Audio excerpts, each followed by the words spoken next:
This will be a day long remembered. Now I am the master.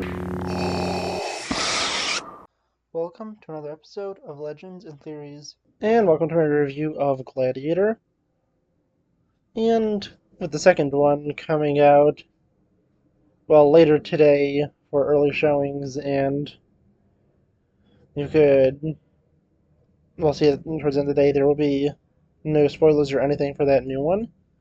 I'm only talking about the first one, and honestly, it's a really good movie. I only watched it for the first time with a friend just a few days ago.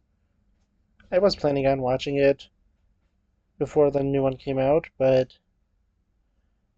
I just decided to watch it with a friend at his house, so that was a fun time. And honestly, it's a really interesting movie. The characters are pretty intriguing, and I think that it was just really cool to see this.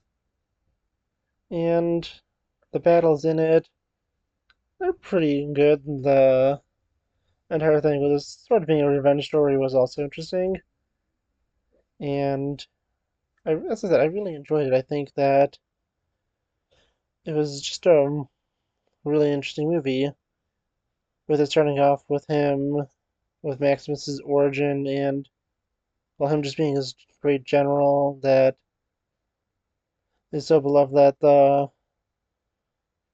Emperor would rather have him be his successor than his son, and just to speak about the main Caesar for this movie, and Joaquin Phoenix does an incredible job in that role playing just a genuine creep.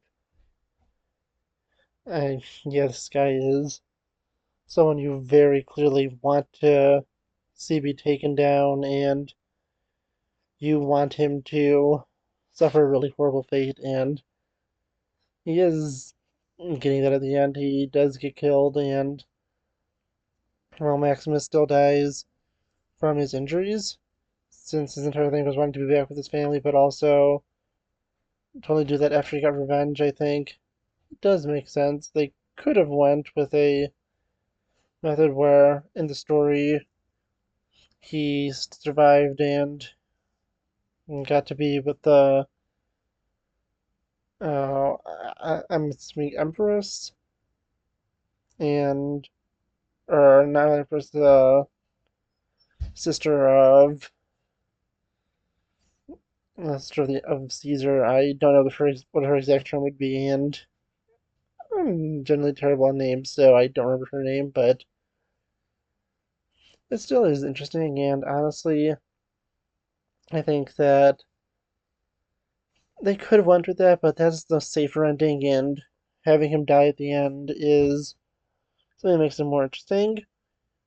I know this movie isn't fully historically accurate, but I think that even if they did decide to go a little more inaccurate and, well, considering I'm not even sure if Maximus is a real person, I don't really want to do all that research, but even if the person he was based off of, if that is true, because I think from my just quick search that he was based off of someone, even if he was, and these specific events happened to him, and let's say he did die, I think that, it would still be not a great idea to change it, because I think it just makes it way more of a tragedy in this, and it's just a interesting revenge story. I really like how, everyone is just hates this emperor, and or at least Caesar.